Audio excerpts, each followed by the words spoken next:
Jaz sem sicer želela, da bi predsednik povedal, kaj bo v prihodnosti drugače, ampak je treba nekaj dejstev vrniti. Gospod Janša, najvišjo obrestno mero kadarkoli v naši državi ste dosegli vi leta 2012 in to 5,5 %.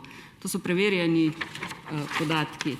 Dejstvo je, da je število umrlih na milijon prebivalcev 1829, povprečje Evropske unije 1209, v Nemčiji na primer 826. Koliko so šole zaprte? Ta graf, jaz mislim, da pove več kot vse besede. To so dejstva in to so številke.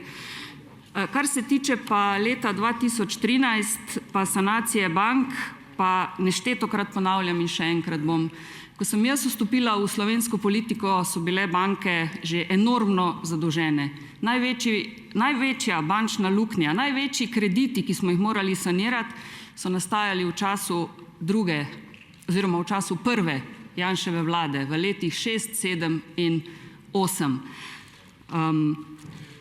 Največja podjetja, ki jih je bilo treba reševati, Zvon 1, Zvon 2, T2, Vegrad, pa še bi lahko naštevala. Politično ne bom govorila, kam sodijo.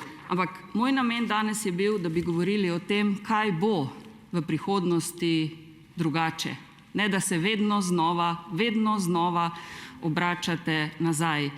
Jaz mislim, da si Slovenke in Slovenci zaslužijo, da stopite pred njih in poveste, kaj je v tem drugem valu šlo narobe, ker očitno, če smo najslabši v več stvareh, je nekaj šlo narobe in se vsi skupaj potrudimo, da če pride do tretjega vala, situacija ne bo takšna.